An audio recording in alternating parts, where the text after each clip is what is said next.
Okay, welcome everyone to our Friday seminar on computational science. Before we begin, this still counts as a course, okay? So please, if you don't eat or drink, please, put your mask back on. All right, it's my great pleasure to introduce Kurt Stockinger today as our speaker. Kurt is a professor of computer science at the ZHAW, the Zurich University of Applied Sciences. And there he is the head of the ZHAW Data Lab and also the director of studies in data science. Kurt got his PhD in 2001 and at the University of Vienna and also at CERN at the same time. And after that, he went to the US as a researcher. He worked at Caltech and the Lawrence Berkeley National Laboratory. Then he explored some other grounds, went to industry and worked as a data warehouse and business intelligence architect at Credit Suisse. And then he joined ZHAW in 2013. First as an associate professor and since 2016 as a full professor. He published many papers, has co-authored several books, and I'm glad to say that he's also now an external lecturer here at the University of Zurich since last February, so you can all attend his courses. One of my students is here. Great. So his research lies at the intersection of database research, machine learning, and natural language processing, and I'm interested to learn more about how to design intelligent open data exploration methods for astrophysics and bioinformatics related data sets.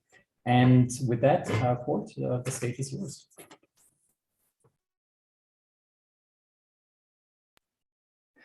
Thank you for the introduction and thank you for being here. It's great to talk to some natural scientists and the bright minds of the future and of the present.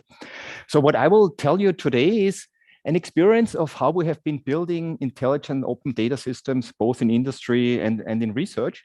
And since here you're mostly interested in astrophysics and bioinformatics and computational science, I focus on two aspects, bioinformatics and astrophysics. But what I tell you is generally applicable everywhere. So anywhere where you have data sets, is it a relational database or a graph database, you can apply it anywhere. So as Robert said, I worked in a bank before. The original idea that I told you actually started out in a bank when we wanted to analyze large data warehouses from a bank. Okay. So let's go to the next slide. So what is the outline? So in the beginning, I tell you a little bit about what is the promise of data and also what is the problem of it, right? And then the argument is that we need new tools for exploring data, okay? And then I will tell you about our experience of how we have built intelligent data exploration system and a focus on three different areas. So the first part is a system we've recently built called Lily, where the idea is you have text documents and you basically want to have a machine to understand what is the content of a text document and then populate it with a database and connect it to other information you have. So for a human, reading a text document is quite easy. It just takes a long time, right? So we want a machine to read it. So this means it's much faster, but machines typically make mistakes. Okay, so the goal is here, how can we make fewer mistakes so that we're much faster than humans, but also maybe as close to humans. Okay, so this is one project. The other one is I show you how we actually query bioinformatics databases. And if you know that a lot of bioinformatics databases, they store them as graph databases. And even I heard recently that the Swiss Personal Health Network, they also store their databases in graph databases.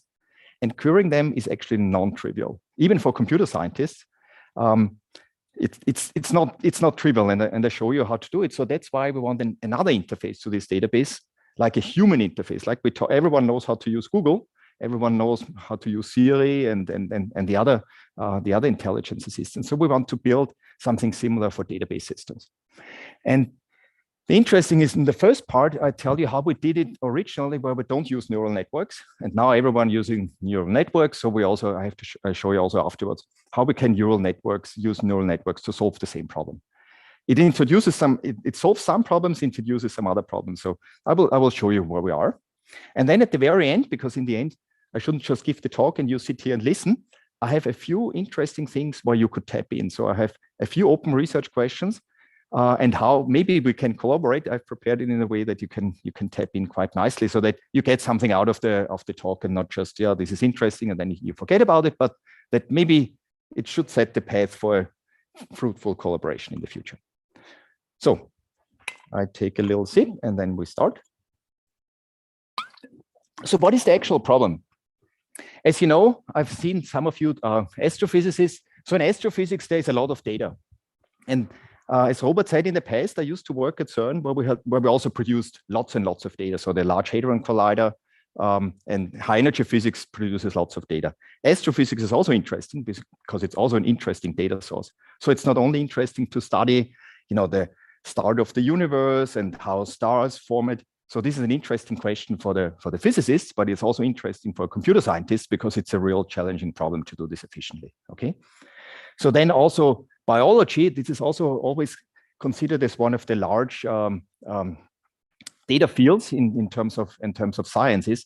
Large graph databases are around and you want to query them. Okay. There's also other things like sensor networks and then maybe some scholarly information. So there's a lot of data out there that you want to analyze. Okay. The thing is, this is often considered as the new oil, right? So if you look, I just recently talked to a colleague who worked at the, maybe you know the company NEC, a Japanese company, and between 2004, they had the largest supercomputer on this planet, and it was called the Earth Simulator. Now, when you look NEC, they're not doing supercomputing anymore. They even sold their business. The semiconductor business, where I think a few years ago they were #1 in the world, and now they sold basically this business. What are they doing now? They're interested in data because this is where the money is.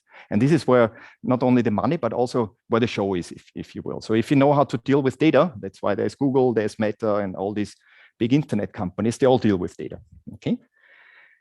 So here's an example in astrophysics and why this is interesting. For instance, we have worked with the Sloan's Digital Sky Survey. And I don't need to tell this to the astrophysicists, but just for the biologists. So this, where you take basically, you scan the sky and you analyze it, and then you store it in a database. And originally, astrophysicists, and it would be interesting what you're using, store the data in a specific data format. And then a computer scientist came and who got the Turing Award afterwards, who said, why don't you use relational databases? Use a tool which has been used in industry for actually since the 70s. Why can't we also use it in science? Okay, so that's why we have now a very good data set. It has hundreds of database tables and thousands of columns, and analyzing is actually non-trivial. Okay, in bioinformatics, it's something similar. There, for instance, we collaborate with people who want to understand biomarkers, cancer biomarkers, and they have, let's say, 50,000 human genes and 3 million base pairs. Again, analyzing this is actually non-trivial. Okay. So for instance, what is the problem here? So let's look at the input. So let's say you have a nice database and now you want to query it. And one way of doing it, you build a predefined interface. So we can say here you select something, you select the product and the time period and so on. And you can ask exactly the question that someone prepared before. If you want to ask something different, tough luck, not possible. The other extreme is, why don't you give access to the query language? In this case, if you have a relational database in there, you have SQL as a database query language. This is the other extreme, that you just write SQL queries. I'm not sure of you, who is writing SQL to analyze data? Who is working with relational databases? Also not, then maybe after the talk you will start. Who works on graph databases? Also not, you should also use it at some point. So maybe you don't even have the problem because you work on simulations, right? But at some point, you also want to store the data and make it shareable with others. What I see often, both in research and in academia, we all generate data and then we don't analyze it. If we don't analyze the data, maybe you analyze it for a paper and that's it, but you want to share it with others so that others have also the information. Okay, so it's really about sharing. Another thing is the output. Let's say you have here, the output is a table. But is this exactly what I want? Or here it could be a dashboard, but there's no interpretation. What does actually this pie chart mean? Or what do these things here? And why do we actually arrive to these conclusions? So it's really maybe you have the output, but you want to understand why is this the case. And the scientist, you look at the result, and then you need to, and then it's when the interesting thing starts, right? You need to dig in, why is there a peak or why is there a value in there in the data? And typically when you just see these charts, you cannot really do it. Or another example, this could be, for instance, the Sloan's Digital Sky Survey Astrophysics database. It contains many of these database tables. I intentionally made them in the way that you cannot read it, because the Sloan Digital Sky Survey database currently has about 200 of these tables, and maybe it's not so easy to read this. Okay, so therefore, when we talk to scientists or to business users, they often want simple user interfaces where you can query them as natural as possible. So everyone knows how to use Google, and we want to do the same thing both in the science world and also in industry. Or the cancer marker researchers, they want to do the same. Okay. So basically, to summarize the challenges, we want to have a human interface. Ideally, we want to talk to the interface and say, show me all the stars that are in this sketch that have whatever, that contribute to a star formation. Or show me all the genes that are related to cancer. So you don't want to do something complicated. You want to, with a human, you could do it. With machines, currently you cannot. Okay, and then even if you understand it, or when you have found something, you want the system that helps you in, maybe you don't find anything, you don't understand why. The system should tell you, well, look into this area, this might be interesting for you. And then once you have found something, you want to correlate it and link it to other data sets. Because maybe you have done a small part of the analysis and you need to correlate it to something which is known and basically bring the things together. And this is where the interesting things are. If you connect different data sets, then it gives you much richer information. Okay. So let's see what we have done in the past and how we have done it. So for instance, we started the whole idea already about 15 years ago. And at this time, I was working in a bank. I came directly from the US to a Swiss bank, which was interesting because why was it interesting? Because they have huge amounts of data. So not just, when you go to a bank, you pay in money, or nowadays you don't even go to a bank anymore. But a bank is basically a digital database. So it's an IT company, right? And there we built together a system where we could analyze the data in natural language. And the problem was, a few years ago, there was the Lehman case, and we needed to find out which customers had invested something in the Lehman Brothers, because this company went bankrupt and caused a global financial crisis. So we want to analyze this, and it was very hard. Computer guys could do it, but we didn't understand the business. The business guys couldn't do it because they didn't understand the technical part. So it was very hard. So that's why we said, why don't we build a system that is a little bit smarter? Then afterwards, we said, okay, now we have done it in banking. Let's apply the same thing in bioinformatics, where we worked with the guys from Lausanne, the Swiss Bioinformatics Institute. And then there's also a Zurich startup that is doing something very similar. So we did this 10 years in research, and the Zurich startup said, yeah, that's a great idea. We can maybe even make money out of it. And so we're working with it. And the last thing is that we explore the whole ideas in the European Union project. Okay.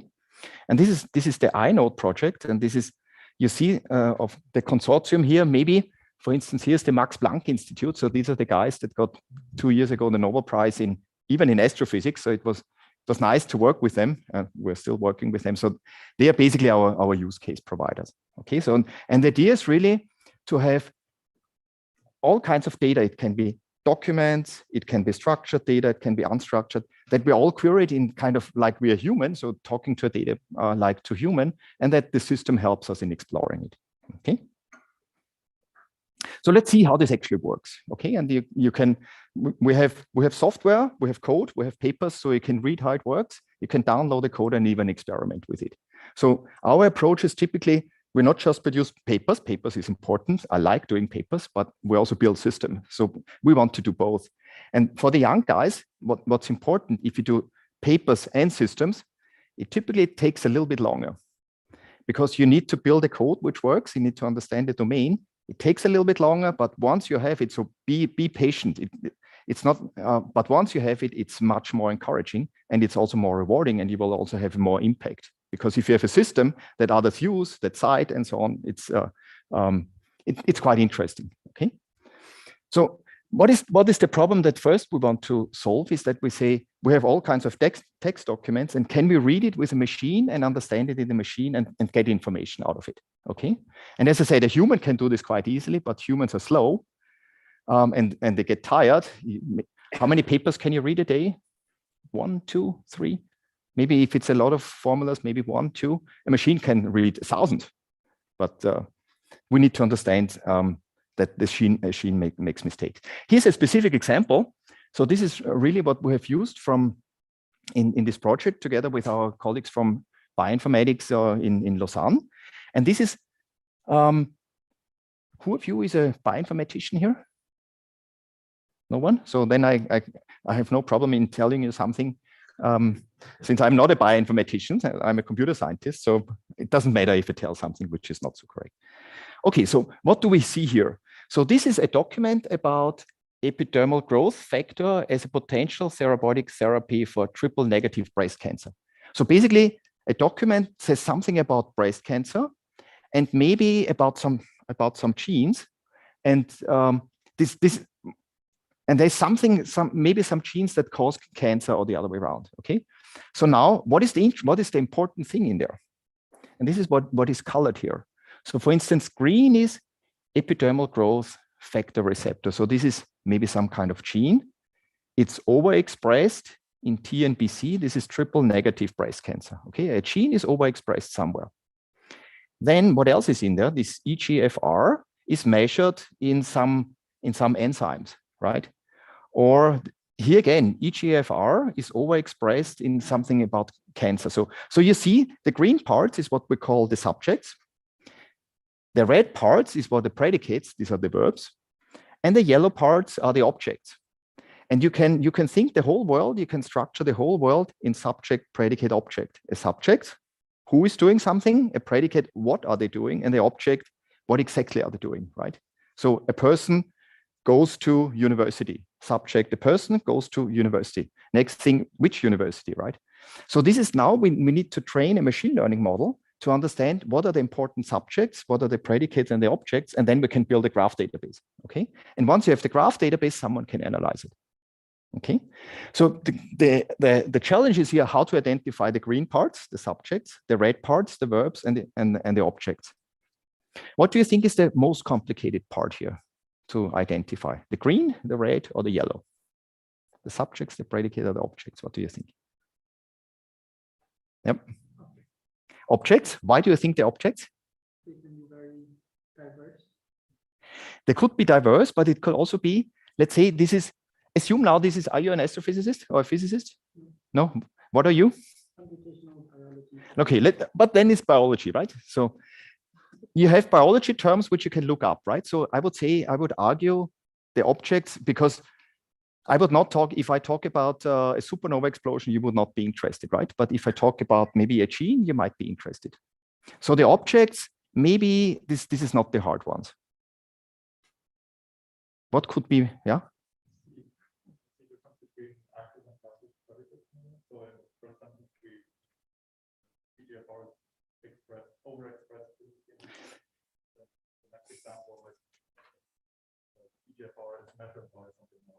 Exactly. So typically the verbs are the most complicated one.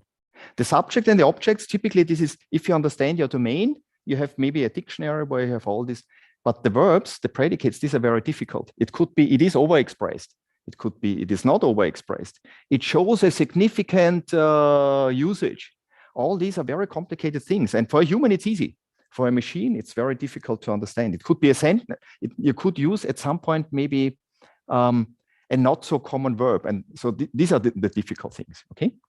So basically, what is the approach here? Take a text document, and maybe I'll show it here, it's easier. And always try to find the subject, the predicates, and the objects, and let a system learn this. So, and then putting it, in the end, you want to put it in a graph, in a knowledge graph, and then maybe connect it to the data that you have. And how we're doing this, and here we basically build a system where we use two approaches. So you might think that now everyone talks about neural networks and transformers and the latest, greatest machine learning tools, So of course, we're also using it. So this is one approach that we say use the transformer neural networks for this. And they're very good at producing a high recall. So this means many documents that we analyze or many subjects and objects that we analyze here could be relevant, but it might not be precise. So that's why we also use another approach in addition, kind of a rule-based approach. So this is where you can specify a rule. Let's say, and the rule could be if there is a gene and afterwards there is a something else, and then the verb is in between, I can extract some information. So if you have a rule approach, then it is much more precise, but you might not get as much information as you want. If you combine both worlds, then you could have the advantages of both worlds, right? So if you, and I suppose in scientists, typically you explain something, typically you define a rule. You can define a rule how the universe works, you can define a rule how a cell grows, and so on. So we humans, when we build models, we're kind of used to building rules. The problem is, where does it stop? So you have to build one rule and the next one. I'll give an example. If you think that machine translation nowadays, does it work well? So if you translate a sentence from English to German, you think it works well? No? You say no? You say yes? Sometimes. Yeah. I think it works great. And if you think how it worked 10 years ago, it was really bad. How did they do it 10 years ago? They made rules, linguistic rules to maybe what we learned at school, and building the rules doesn't really work. Now it's all basically statistical machine learning, and it works much, much better. Maybe you have your expectations are very high. My way of translation is good. It works well. Yeah. So why does it work? Because it uses the machine learning approach, but it makes sometimes mistakes. So that's why if you combine the statistical machine learning approach with a rule-based approach, you benefit from both. Okay. So then here's the paper. You can try it out and maybe even evaluate it on your own data set. So make the machine read the documents for you. So this is great for PhD students. If you scan the next 100 relevant papers, let the machine do it. And it tells you what is interesting. It makes some mistakes, but yeah. Yes, so good question. So how do we combine it? So first we read the document here, and then we use one system with a rule based, and the output here is the triples: subject, predicate, object. Star is seen in the sky in a specific area. Okay, here this does basically the same thing. So also subject, predicate, object. So this means we have sometimes the same information, sometimes contradictory, and sometimes and maybe complementary. So then we basically combine them together, and again. We use a kind of a majority system to find out what of these two worlds, when you combine, is actually relevant. Sorry, that's my question. How do you combine it? So you basically take the triples from the left side and the triples to the right side, combine it into one thing, and then we run again what we call here a triple refinement. We check again what is now relevant and what is not. How do you check what is relevant? So again, you can use kind of, let's say, to some extent it uses a machine learning approach to find out what is relevant, and to some extent you can also have a human, but where you get a few examples, and the human will tell, okay, this is relevant or not. Okay, so you have another machine or another learning system. Yeah. That is trained to decide What is the training part? So the training part, this part can be trained. And then you can basically reuse the training here. And then another thing which is important, because sometimes if you look state of the art of this triple extraction, sometimes they have a document, and then what the subject predicate is almost a document itself. So what we can do, and this is again domain specific, what we say here, that we say, I want actually a bit more information or a bit less. And this we can basically regulate here with the rules. Does this answer your question? No, I think you already answered it. Yeah. Okay, so this is one approach, and this is basically how to learn from text documents. Another one is now, and I'll show you briefly how we query bioinformatics databases. And let's see what you would currently do now. So let's say you have here graph databases about drugs and diseases, and you want to ask a simple question in quotes: what are the drugs for diseases associated with a BRCA genes? And BRCA is a breast cancer gene, okay? So now if this database is stored as a graph database, then you just write a simple SPARQL query. SPARQL is you see it's a recursive acronym. It's the SPARQL protocol and RDF query language. RDF is the resource description framework, so it's all complicated terminology. It's basically used for the semantic web. You have maybe heard Tim Berners-Lee, the inventor of the web, also extended this. So how would a query look like? You see, it looks a little bit ugly, right? So you have here a select distinct, then a disease label, drugs, drug labels, and then you have to have a drug, and then diseases, and so somewhere you have links, and these are URLs, so that you can connect to web pages, but you have to build up this query all by yourself.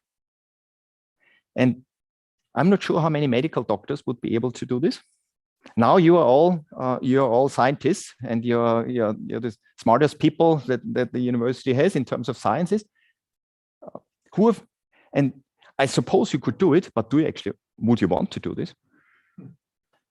And every time I'm here at a semantic web conference or industry where people say they're using graph databases and then querying, hardly anyone can write a proper query. And if you look, where is it used? If the European Union has open data sets, you can query them in SPARQL. It's a graph database, you can query them in SPARQL. They have a few 100,000 data sets. Has anyone of you looked at this already? So you can play with it. There's interesting things. But is it useful if people cannot even query it? So it's nice to collect it, but if you cannot query it, it's basically useless. So that's why what we've done in the system, we generate the SQL statement automatically and just produce the answer. And the answer is something like this, right? So for instance, here you have something related to breast cancer, and there is a drug flutamide, and this is related to a breast cancer gene, okay? So in the end, we generate the SPARQL query, and then we just give the output, okay? So let's see how is this done? What's the trick behind? And the first approach that we did is actually quite straightforward. So what you see, you have here, in this case, we integrated 3 different databases.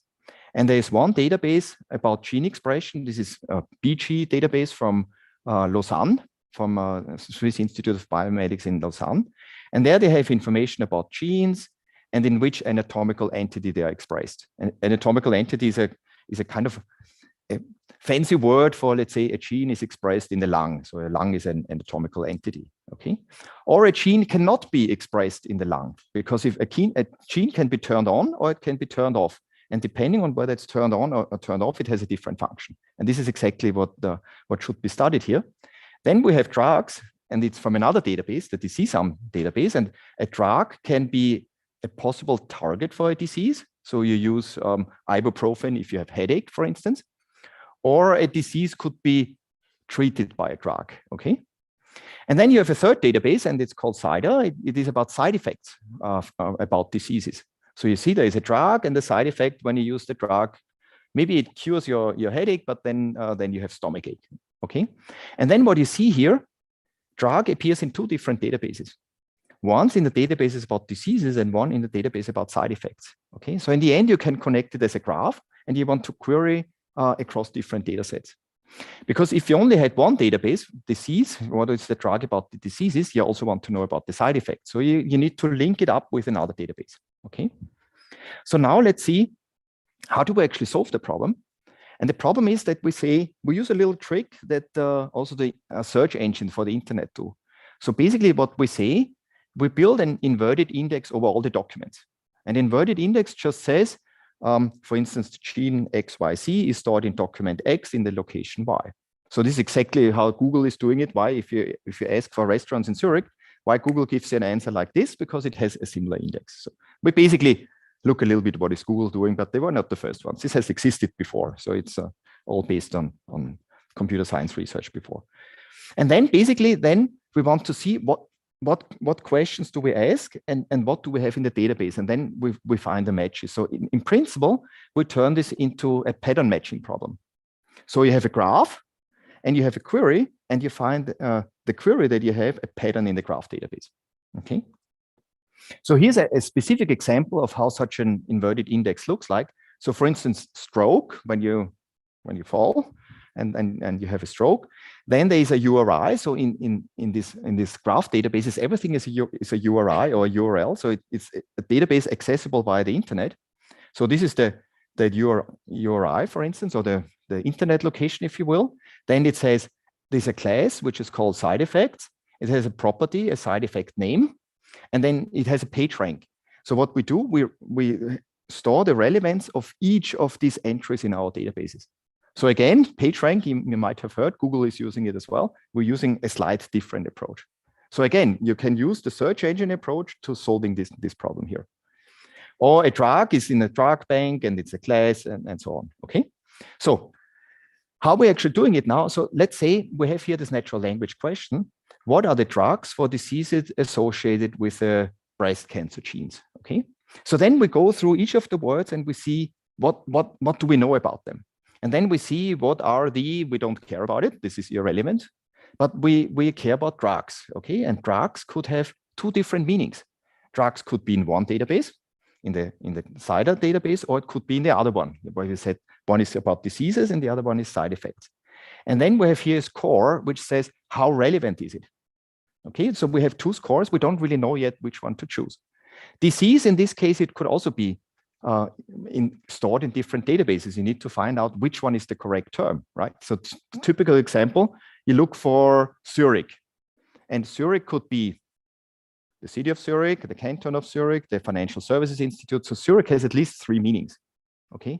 So therefore, since language is ambiguous, you always have to think, what do I actually mean? And the meaning is important in a specific context, right? So if I talk about Winterthur, and afterwards I talk about Zurich, maybe in this context, Zurich means the city of Zurich, right? If I talk about whatever insurance is, and I say Zurich, maybe I mean the insurances, but I see this in the context. So that's why it's important to know what kind of questions were, what is the domain? Do I talk about physics? Do I talk about biologists, or do I talk about banking, right? So then associated, this is, again, we find something which could be in the database. BRCA, there are two breast cancer genes, the 1 and the 2, which one do I mean? And genes, we have also different ones. So first we figure out, we look for the graph, we look for the index and find out what potential matches do we have. And then we basically need to rank them. Okay, so once we rank them, and then afterwards we need to find, it's basically a graph search problem, we need to find the shortest path between all the possible answers. Okay, and if we look, for instance, we have drugs here, it could be a side effect, and we have some genes here and some drug banks. So this is a very simple graph. And you find the shortest path between the drugs here, the diseases, and the genes. We could also use the other drug here, but it has a longer path, right? So maybe the shortest path is the best one. It doesn't work all the time, but the thing is, if you rank it internally, it works quite well, because the ranking shows how relevant is it. So the basic idea of ranking is, if you look at the web page, if you have a web page with many links in, this is maybe an important web page, right? If you have a web page with no link in, it's maybe an unimportant one. Okay, and they can use exactly the same thing for finding out in the database what is relevant or not. Okay. But the shortest path is the find out, so that's because of the rank. Exactly, yeah. Follows the higher ranking of the values. Exactly, yeah. So it's the higher ranking, and it's also, let's say, it has a higher ranking. Plus, also you can find out. Maybe I do it here. If this is a graph, then you find out how many connections, how many hops do I need from coming here to here. And for instance, here I have 1 or 2. Here I would have, if I go from here to here, I have 1, 2, 3.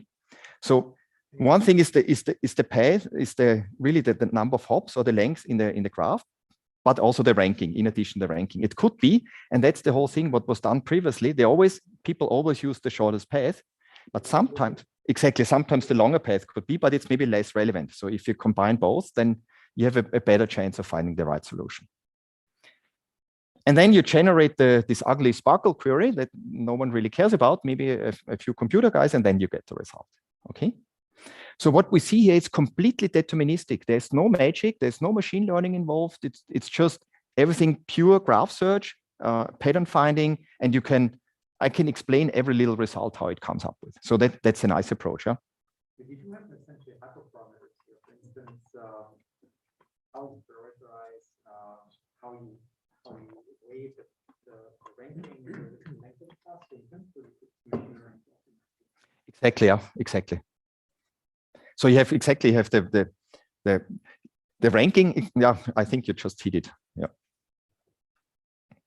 But what is important? It's no magic. So you can, every time when we do this, I can give you, every time we come up with a result, I can verify it. I show you afterwards how we do it with machine learning and neural networks. Most of the time, it's just, yeah, it's straight. So I cannot explain how things come up. Here I can explain it nicely. Okay. And we do then parameter tuning together. And then, so what we did, we compared it, of course, against other systems if you want to publish something. So we build a system and then we also publish it. And it was very difficult to publish. Why? Because many researchers do something similar, but they don't publish their code. Or they say, yeah, we do it and it's in an industrial setting, and then they don't publish the code either. So it's all in terms of reproducibility, it's not very good. So we basically took all the systems that are out there and we evaluated on 3 different data sets. So one of them is the called voice question answering on linked data. So this is a semantic web benchmark. So the whole semantic web community uses this benchmark. And then we compared it against different systems. And in this standard one, so you see, for instance, there's whatever this GFMAT, this works quite well, but this is especially targeted for this benchmark. So this is a specific search engine that is very good for medical stuff, optimized for this benchmark. As we'll see afterwards, then we use it for bioinformatics data and it didn't work at all. So this means on the benchmark, this GFMAT did very good. On another data set, it didn't work at all. And on the third database, again, not. So it's a little example that it's laboratory conditions, it works well. And our system also works quite well on this laboratory benchmark. So we are not, in this case, we're not the best on this specific benchmark. But when we compare it, use it on real data sets, on real bioinformatics data sets, we are significantly better than the rest. And we also we have it open sourced. You can play with it and try it out yourself. Okay. So I think I have, how many minutes do I still have? 10 minutes. Okay, I think this works quite well. So now we have. We're not very strict. Yeah, not very strict. That's nice. Okay. Okay, good. So now you have seen that how we solved it with a graph approach, basically a pattern matching problem with a bit of parameter tuning. Now we show you how we solve it in the neural network approach and what's the difference. For simplicity, now we don't use graph databases because they're a bit more complex. We use relational databases. Okay, so they are used very widely in industry, and also, as I said, in biology, more or less uses graph databases, astrophysics now. I hope that afterwards you will also use graph relational databases. Banks use them, of course, insurances. Basically, every company uses a relational database. And let's see how it looks there. So for instance, let's ask for a simple questions, find all the institutions located in Italy. Okay, and let's assume we have a really small database. And the database consists of 2 tables. And here we have an institution. An institution can have a name, for instance, and it can have an acronym. And we have different countries, right? This is one table. This is another one. And in between, we have a relationship. And in this case, for instance, a country could contain several institutions. Okay, but maybe one institution could only be contained in one country.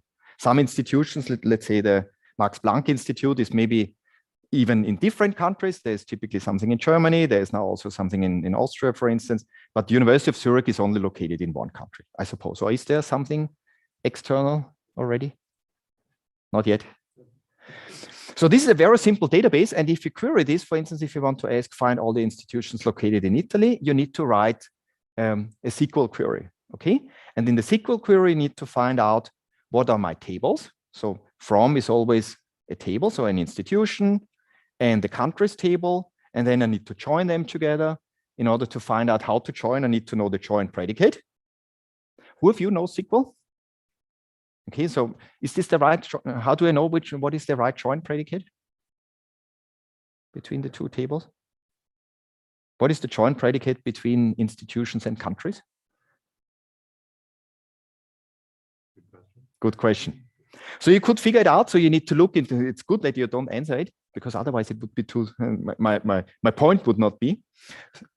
So you need to find out what is the primary key here, what is the foreign key, and the relationship is somewhere. So if you understand the schema of the database and you know exactly how it's described, it's quite easy, but it still takes some time to do it. Okay, so you don't want, so then you need to find this, and then you need to find out, if I want Italy, I need to know there is a table country and there's a column country name and so on. So you can do it, and computer scientists who learn SQL, they can do it. But if it's a huge thing and if it don't then it's even complicated for them. But we want to build system that is not only understandable by computer scientists, it should be general purpose things, okay? So how do we do it here? And so therefore we build a system which is called ValueNet, and it uses a transformer-based architecture. So a transformer is this fancy neural network that is currently used by Google, by Meta, by OpenAI, all the big AI companies who work in natural language processing. They all use transformers. And in simple words, a transformer is a huge neural network with many, many parameters. And I think currently this GPT-3 from OpenAI, so this is the company from Elon Musk, they have literally billions of parameters. So basically, they typically use it for translating things or for asking questions on the internet. And they're typically trained on many GPUs, and these are usually quite big models. The interesting thing is we can use this also for our translation problem, because translating natural language, let's say English to German or German to Italian, is similar to translating English to SQL or to a computer language. The difference is in a computer language, so let's say the easiest thing, a computer language is typically simpler than a natural language. The difficult part is every database has a different schema. So even if you have perfectly learned natural language to SQL for one specific database, let's say about movies, and the other database has exactly the same content, but different schema, so differently organized things, it will not work. So that's why it's on one hand, it's a similar problem. On the other hand, it is also a little bit harder. Okay.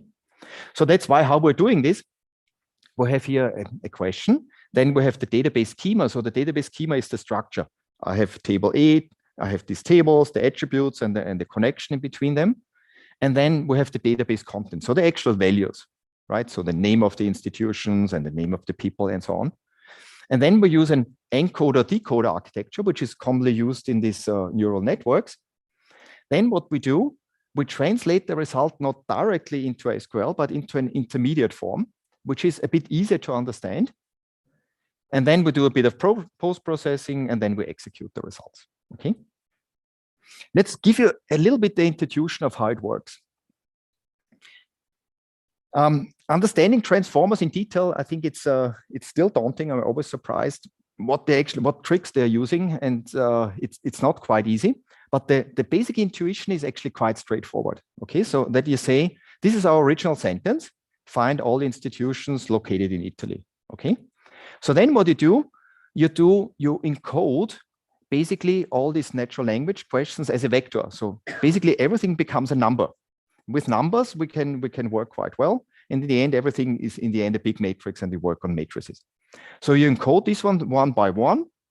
And then the next step is to find out what is actually possibly contained in there. So for instance, we find out that there's an institution, which is a table. Okay. Then we find out there's countries, which is a table. And then here's an ID, and here's an institution name, and these are columns. Okay. And then what is done here in this transformer architecture, maybe you have heard about attention. So basically it needs attention in the transformer architecture is that you learn correlations. It sounds fancy to learn attention. It's basically how to learn correlations, for instance, between the table institution, and here this little bow here shows it learns the correlation to the actual word. So the word institution is learned the correlation to a table institution. This is quite simple because it's the same name. It could be that here in the table, it's not called institution, but it could be company name, right? So institution and company, the correlation between the natural language and the actual physical implementation needs to be learned. That's the attention. Or another one between countries and Italy. So you learn that Italy is a country. So the model learns all this. It doesn't know anything about countries or Italy. It just knows Italy and has a correlation to country. Okay. Or the institution name is again correlated to Italy. So Italy is correlated, you see, to many things, to a table, which is called countries, but Italy is also correlated to the name of the column. Okay. And then, so this is basically how you encode it, and then you send it through a transformer architecture, and then it does the magic. Okay. And then typically we said we first encode things. So you learn the correlations between natural language words and the actual content in the database. First you encode it, and then you have to decode it. So basically you have to reverse engineering and build the SQL statement how you have learned something.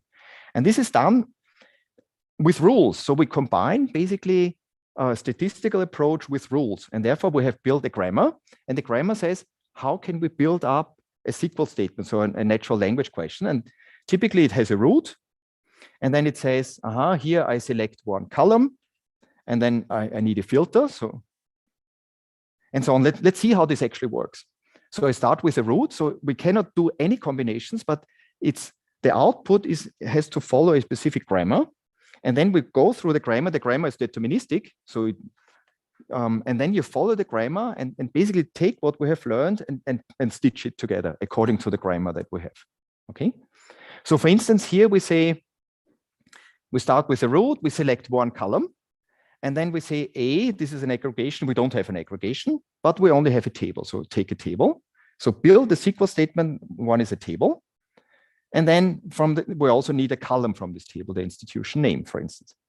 Then we say we need to apply a filter because we're not interested in all institutions, but only institutions in Italy. So again, the filter, there's no aggregation. You could say, give me all the institutions in Italy and count them, but we only want the name. Then we say we need the countries table, and we also need a name. And then we also need a value. We're not interested in all institutions, but institutions in Italy. Okay. So, and then we evaluated it on a specific data set. And this is currently the benchmark where the whole world kind of participates. OpenAI, Elon Musk's company, Facebook is taking part, all Microsoft research.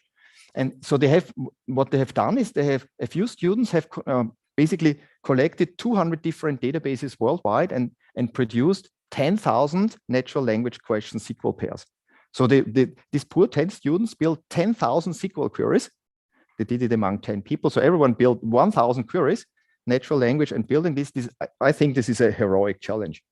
And then this is used as the benchmark, and we evaluate this in our benchmarks. And we were, at this time, we were, of course, when you publish it, you're always the best system. And we were the first ones to intro. Other companies are coming in, and I think maybe we're a little bit behind now, but at this time, it was the best system in the world. We've now integrated also into our iNode system. So this is our EU project, and this is how a specific dialogue could look like. So for instance, you say, find the projects that started before 2016.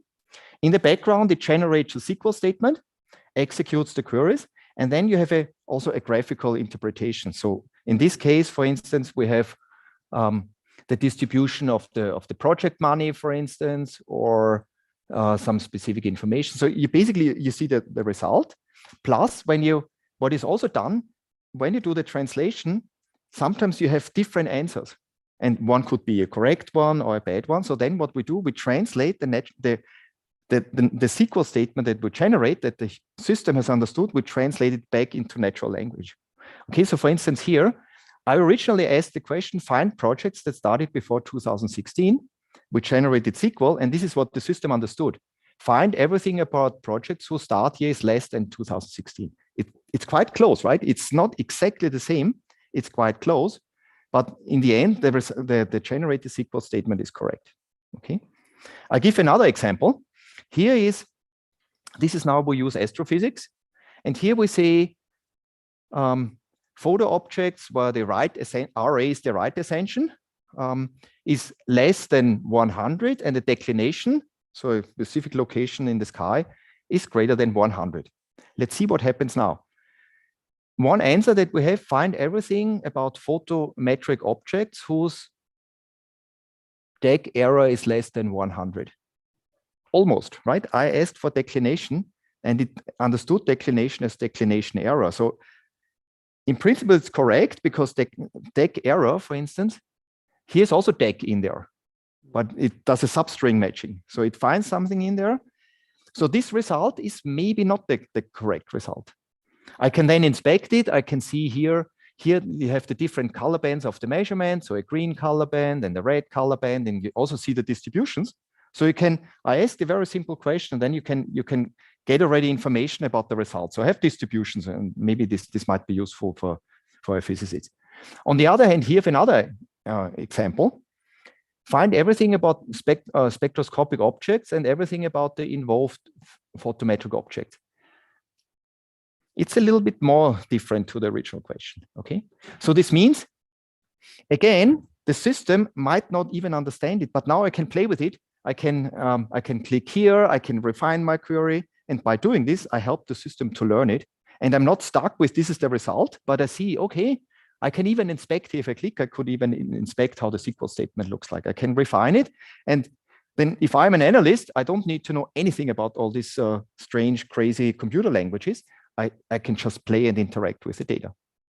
Because maybe this result is not quite correct, but I see something interesting. Okay, is this an interesting distribution? And basically you can interact. Then you can play in here. You can aggregate some queries. You can connect other things. So it's really an interactive tool that you can use. Okay, good.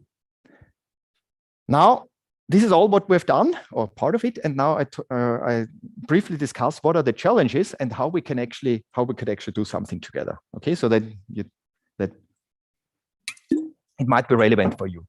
So for instance, with one institute with one group that we're working now is on this information extraction, basically reading all the documents and understanding it from a machine. Is maybe you know Michael Baudis, he's the Institute from Molecular Life Sciences, and there we basically use exactly our approach for his database, because it turns out that they're doing very similar things a little bit differently than what we have been doing so far, which is good. If we did exactly the same thing, it would be boring.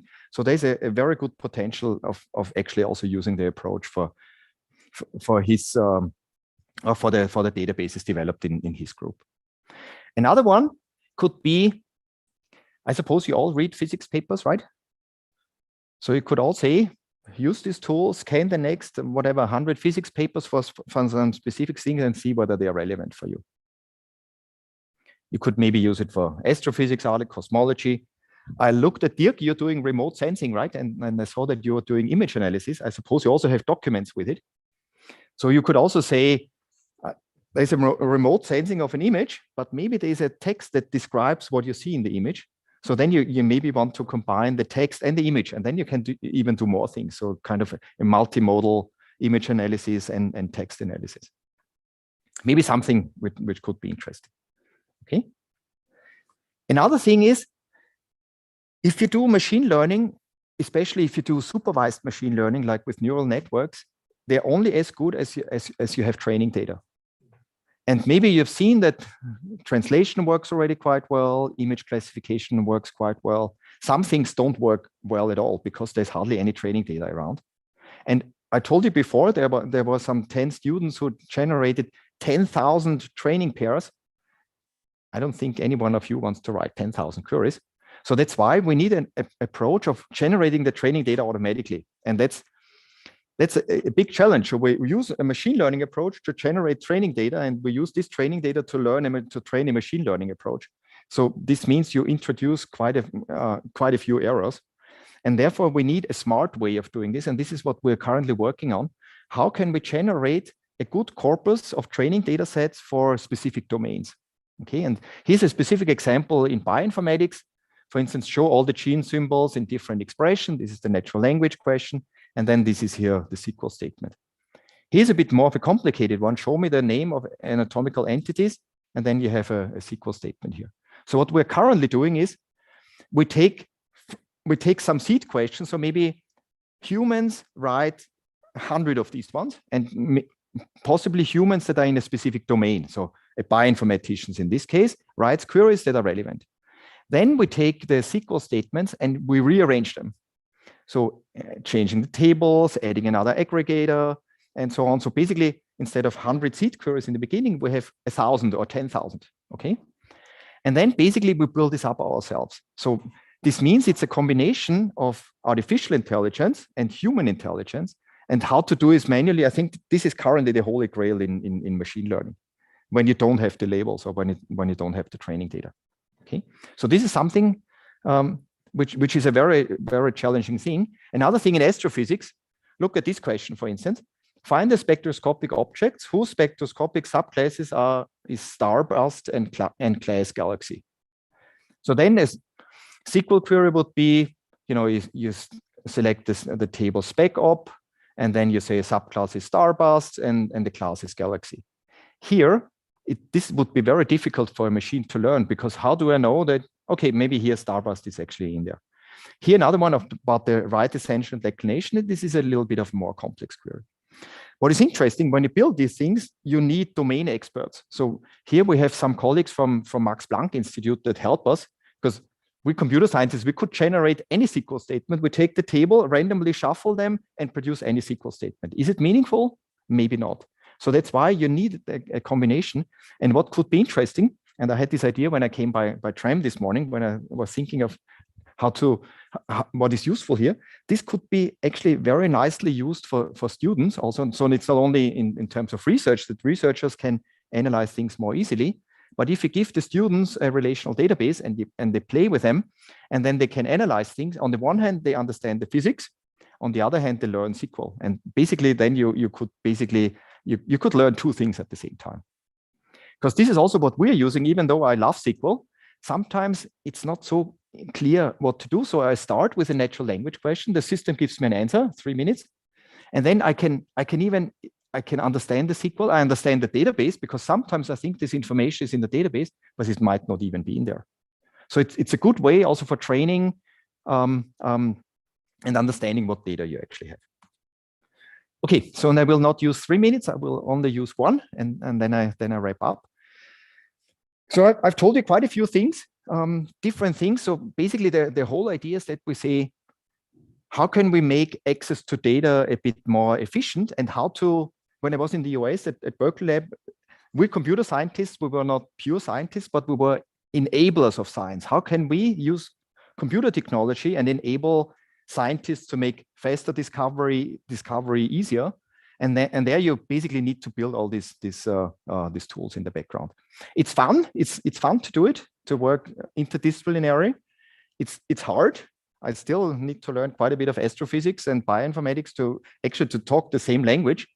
And it's important that we all understand each other. There's the expert in computer science and there's the expert in physics.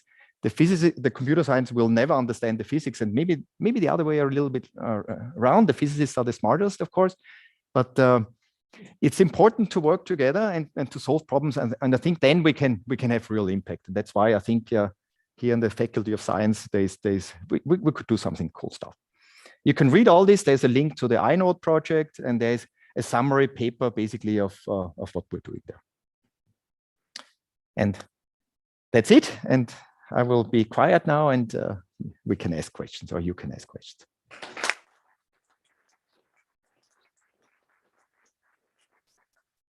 Okay, cool. Let's start with questions, maybe first from the audience. And, so we're going to have a look right at I'm always Zoom. Okay, any questions? Jan? Yeah, so you mentioned that the interpretability of neural networks is an issue, and I completely agree. So what would be your ideas to change that? Would you see any possibilities to make those more interpretable in your setting? So for instance, if we take here this neural network, we see here that it learns some attention. And for instance, if I ask a specific question, I want to know how it came up to a result. So why did it choose this table and this column? And for this specific problem, I think it's a little bit easier to do than a generic one. So basically making all this attention, which the neural network learns, making it explicit in a similar way to what I have shown you here in our graph approach. In a graph approach, I can describe you exactly what we're doing. If we can extract the attention and also visualize it or explain it in this way, I think it's maybe not such a hard step to do. Because we tried this, but in the end, learning this attention, it's huge. So you need to find out what is actually relevant. But in our case, it would be what is relevant. How do we connect when we ask a specific word? To which table does it connect? So it's a, let's say, it's not an infinite problem because the number of tables and columns that we have are finite. The number of words that we have is a little bit more complicated. But in the end, we only need to map from the words to the tables. And yeah, if you have an idea here, I think this would be great. Maybe one more question. Yep. You also mentioned that you wanted, so basically you always need training data, label training data to train large and complex transformers. One idea was to simulate it. Right? So this is also some ongoing research in computer vision and computer graphics that you simulate training data. The issue usually is the huge domain gap between the simulated and the real data. Is that an issue in your case? And if yes, how would you deal with that? So basically that the simulated data doesn't fully represent the distribution of the real data. Is that an issue for you? In our case, it's a bit easier. And you know why? Because in the end, what we do, we start from a database. And let's say a database has 10 tables and 50 attributes. So 10 times 50 would be like 500 different attributes. So we could basically, generate all potential queries that are relevant. So this means we would cover it quite well. We could then do, let's say, all the select join queries, then we could do aggregations, and we can build more complex ones. So the question is then whether actually this query is relevant. For instance, if we do the average of a name, for instance, it wouldn't make sense. So we can also add this, and this is what we're working on now, how you can make the queries semantically meaningful. But of course, on the whole natural language side, this is not so covered. But since our database is limited, and so this means it would cover it quite well. But I know in images you try to blur things and you rearrange it, and yeah, I mean you basically try to use graphics engines to simulate images, also image sequences and so on. But I mean, then transferring the learned model to realistic data is a challenge. Yeah. Pretty much unsolved. So here, since we start with the realistic data, it's maybe a little easier. What is currently the challenge is, once we generate the SQL statements, first of all, are they meaningful? And therefore we need some domain experts and maybe learn also what is meaningful. And then we translate it back to natural language. And here we use GPT-3, and then you can have, let's say, several answers, how to pick the right one. Maybe there might not even be the right one. So since we all kind of do this automatically, but I suppose maybe we can use some of the tricks that are also used in image processing, because in the end, yeah, the problems are similar, some slight differences, but I think the machine learning problems are maybe very similar. But with attention, I think this could be an angle. Okay, so yep. Question here from, right. So a question from Caroline. Thanks for the talk. I'm reading. I'm interested in biases. If the training data are biased, can you sense in which query there is a risk of biased answer, or are you completely blind to that? So that's a good question, and we have also seen this. For instance, we have this one training data set where there is 200 different databases, and it works quite well. Then we said, now apply the whole thing on a new data set. So we tried it, for instance, in physics, and we looked, all we had learned before doesn't apply to physics at all. So that's why what we did a smaller training set, and then we trained on some specific physics questions, and then we said, can we transfer now this knowledge to the original data set? And then we could see that we biased we had the physics bias suddenly in the other data set. How do you find it out? Basically by analyzing the queries. So this bias is always the algorithm can only be as good as the sample data or as the training data you have. You have a bias in the training data. You also have it. You also learn the bias, and finding it out is not trivial. You have to know where is the bias. Exactly. Yeah. Okay. Any other question there? I mean, maybe just one thing. what we could find, what we see is, for instance, if we have questions, show me the average count. And then we could see that every query suddenly is translated as show me the average count. So you can find, to some extent, actually, you could find the bias because you find a pattern in queries. Suddenly, all the queries behave similarly.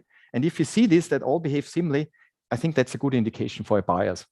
And then you can maybe analyze it, fix it, and then retrain. But this also, I think these are all good questions for good ideas. Yeah. Yeah. I was wondering if you have considered to use GANs, generative adversarial networks, to do the training between natural language and SQL. So one network is generating natural language and should discriminate if this real natural language or back to SQL. No? To train both networks at the same time. Have both the generative natural language and the translator to That's exactly when we do this training data generation. This is currently what we're experimenting with. Yeah. So we also use a discriminative model, and exactly as you said. Yeah. Okay, further questions? I have one high-level question, I guess. So at the moment, I think the approach is for the method, whether it's a neural network or the other one, essentially do what I say. And that I think works well if it's a short query at the end, if it's a short question, right? But once you start in natural language to say something much longer, it becomes naturally imprecise, right? That's why like SQL or computing codes are just so precise. It's really clear what they mean.